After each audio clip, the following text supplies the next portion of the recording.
You know that feeling when you're scrolling through advice online and everyone's telling you what to do, how to live, what to believe, who to become, and you're taking notes, bookmarking threads, saving videos, making lists, collecting other people's answers like their treasure.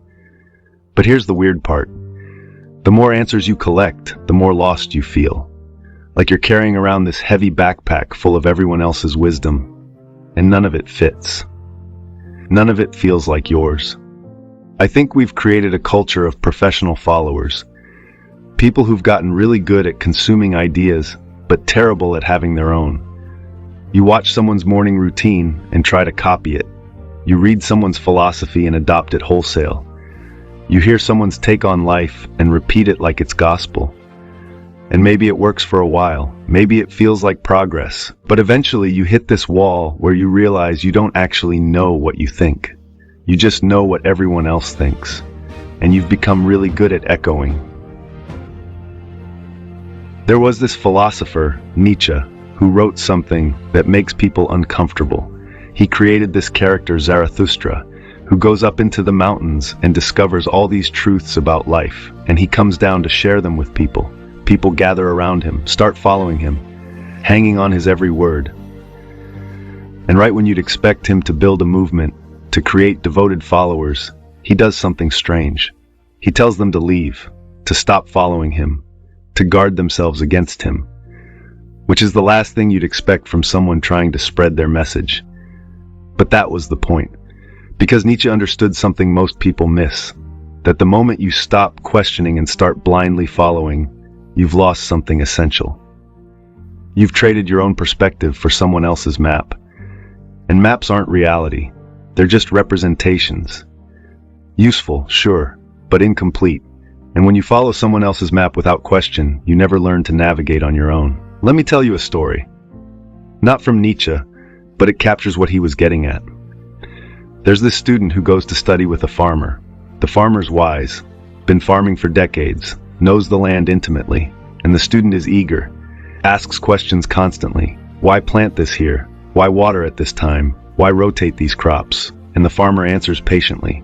Days turn into weeks, weeks into months, and slowly the student stops asking questions, starts just doing what the farmer says, trusting, believing. And one day the farmer tells the student it's time to leave. The student is confused, but I'm learning so much. Why would I leave? And the farmer says something that sticks. You stopped inquiring, you started believing, and a believer is useless to me. That distinction is everything. Inquirer versus believer. An inquirer questions, tests, verifies, builds their own understanding through direct experience. A believer just accepts, takes someone else's word as truth and stops there. And the believer feels certain, feels secure, but they've outsourced their thinking. They're living someone else's life, following someone else's map, and calling it their own. Here's where it gets uncomfortable. You're probably doing this right now, not intentionally, but you've collected so many beliefs from so many sources that you can't tell which thoughts are actually yours anymore. You believe things because a podcast host said them. You have opinions because everyone in your circle has them. You live a certain way because an influencer told you it was optimal. And none of it came from your own inquiry, your own direct experience of reality. You're just carrying around other people's conclusions and wondering why you feel so disconnected. Nietzsche would say this is spiritual death, not dramatic death, quiet death. The death that happens when you stop thinking for yourself, when you become a follower instead of an inquirer, when you trade truth for comfort. Because here's the thing about inquiry, it's uncomfortable, really uncomfortable.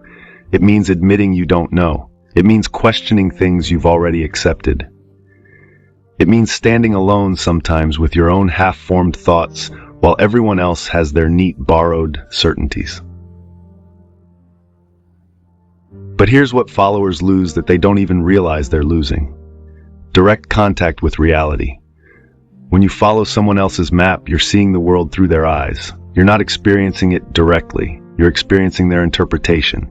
And their interpretation is filtered through their biases, their experiences, their limitations, which means you're getting reality secondhand, pre-digested, already decided, and you never get to form your own relationship with the truth. Think about how this shows up in your life.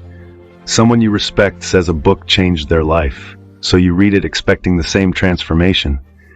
But it doesn't land the same way, because their life isn't your life. Their questions aren't your questions. What they needed to hear isn't what you need to hear. But you try to force it. You try to make their map work for your terrain, and it doesn't fit, and you blame yourself. I must not be getting it. I must not be evolved enough. No, you're just trying to live someone else's truth. Here's the part most people avoid. Building your own map is lonely, because you can't just borrow someone else's conclusions. You have to do the work yourself. You have to question, test, fail, try again. You have to sit with uncertainty while everyone else seems so sure. You have to trust your own experience even when it contradicts the experts. And that's terrifying. Because what if you're wrong? What if your map is worse than theirs? What if you strike out on your own and get lost? But here's what Nietzsche understood. Being lost while searching for your own truth is better than being found while living someone else's. Because at least you're engaged. At least you're thinking. At least you're alive in a way that followers aren't. Followers are comfortable, but they're not growing. They're not discovering. They're just repeating. And repetition isn't understanding. It's performance. Nietzsche wrote in a letter once, "If you wish to strive for peace of soul and pleasure, then believe. If you wish to be a devotee of truth, then inquire." That choice is in front of you constantly. Peace or truth, comfort or growth, following or inquiring. And most people choose peace, because truth is destabilizing. It means everything you think you know might be wrong. It means you might have to rebuild your entire worldview from scratch. It means you might have to stand alone with your doubts while everyone else has their certainties. And this is where things quietly fall apart, because we've built entire industries around giving people peace. Gurus promising they have the answers, systems promising they'll solve your problems, philosophies promising they'll explain everything. And people flock to these things not because they're true, but because they're comforting. Because uncertainty is hard, and having someone else do your thinking for you is easy. But what are you actually getting? You're getting their map, their interpretation of reality, filtered through their trauma, their agenda, their limitations, and you're mistaking it for truth. You're mistaking secondhand knowledge for direct understanding, and the more you follow, the further you get from your own experience, from your own questions, from your own life. I struggle with this too.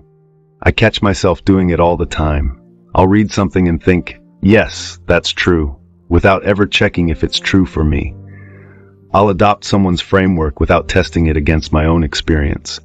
I'll repeat ideas that sound smart without ever asking if I actually believe them. And I have to keep catching myself. Asking, is this mine, or did I borrow it? Did I arrive at this through my own inquiry, or am I just echoing? Am I thinking, or am I performing? Here's what happens when you become an inquirer instead of a believer. First, you get more confused, not less, because inquiry doesn't give you neat answers. It gives you better questions. Second, you get lonelier, because most people are believers. They've found their guru, their system, their truth, and they want you to join them. And when you say, I'm still figuring it out, they think you're lost. But you're not lost. You're just refusing to pretend you've arrived when you haven't. Third, you get slower, because inquiry takes time. You can't just download someone's conclusions and move on. You have to test them, question them, see if they hold up in your actual life. And that's slower than just believing. But here's what you gain. You gain a direct relationship with reality, not mediated through someone else's interpretation. You gain ideas that actually fit your life, because you built them from your experience, not borrowed them from someone else's. You gain the ability to change your mind, because you're not attached to someone else's system. You're just following the truth wherever it leads. And you gain something Nietzsche called intellectual honesty, the courage to say, I don't know when you don't know, the willingness to be uncertain, the strength to stand alone with your questions. So what does this actually look like? How do you become an inquirer? Start by noticing when you're repeating instead of thinking. When you say something, ask, is this mine, or did I borrow it? When you believe something, ask, have I tested this, or am I just trusting someone else? When you follow advice, ask, does this fit my life, or am I forcing it? And be willing to throw things out. Even ideas you really liked. Even beliefs you've held for years. If they don't hold up under scrutiny, let them go. This doesn't mean rejecting all teachers. It doesn't mean refusing all guidance. It means changing your relationship to them. You learn from them, but you don't become them. You take what resonates and test it. You question what doesn't fit. You use their maps as references, not as replacements for your own navigation. And most importantly, you stay in inquiry. You don't stop at belief. You keep questioning, keep testing, keep verifying, even when it's uncomfortable. Especially when it's uncomfortable. Because here's what I keep coming back to. The goal isn't to find the right guru or the right system or the right philosophy. The goal is to become someone who doesn't need gurus. Someone who can think for themselves. Someone who can navigate reality without constantly asking for directions. And that's terrifying, because it means taking responsibility for your beliefs, for your choices, for your life. You can't blame the guru if things go wrong. You can't say, well, they told me to do it, you're on your own. But you're also free. Free to change your mind. Free to follow your own questions. Free to build a life that actually fits you, instead of trying to squeeze into someone else's template. And that freedom is worth the uncertainty, worth the loneliness, worth the discomfort, because at least it's yours. Zarathustra told his followers to leave because he understood something profound, that the greatest gift a teacher can give is the encouragement to stop following them, to trust yourself enough to walk alone, to value your own inquiry over their answers. And most teachers don't do that. Most teachers want followers, want believers, want people who will repeat their ideas without question, because that's how you build a movement. But Nietzsche didn't want a movement. He wanted people to wake up, to think, to become. And you can't become while you're busy following. So maybe the question isn't, who should I follow? Maybe the question is, when will I stop following and start inquiring? When will I trust my own experience enough to question the experts? When will I value truth over comfort? When will I stop collecting other people's maps and start building my own? I don't have the answer. Some days I'm an inquirer. Some days I'm just a believer looking for someone to tell me what to do. But I'm trying to catch myself more often, trying to ask better questions, trying to trust my own navigation. And maybe that's all any of us can do. Not arrive at perfect truth. Just keep inquiring, keep questioning, keep refusing to settle for borrowed certainty. Because the moment you stop inquiring and start believing, you've lost something essential. Not just intellectual honesty, but yourself.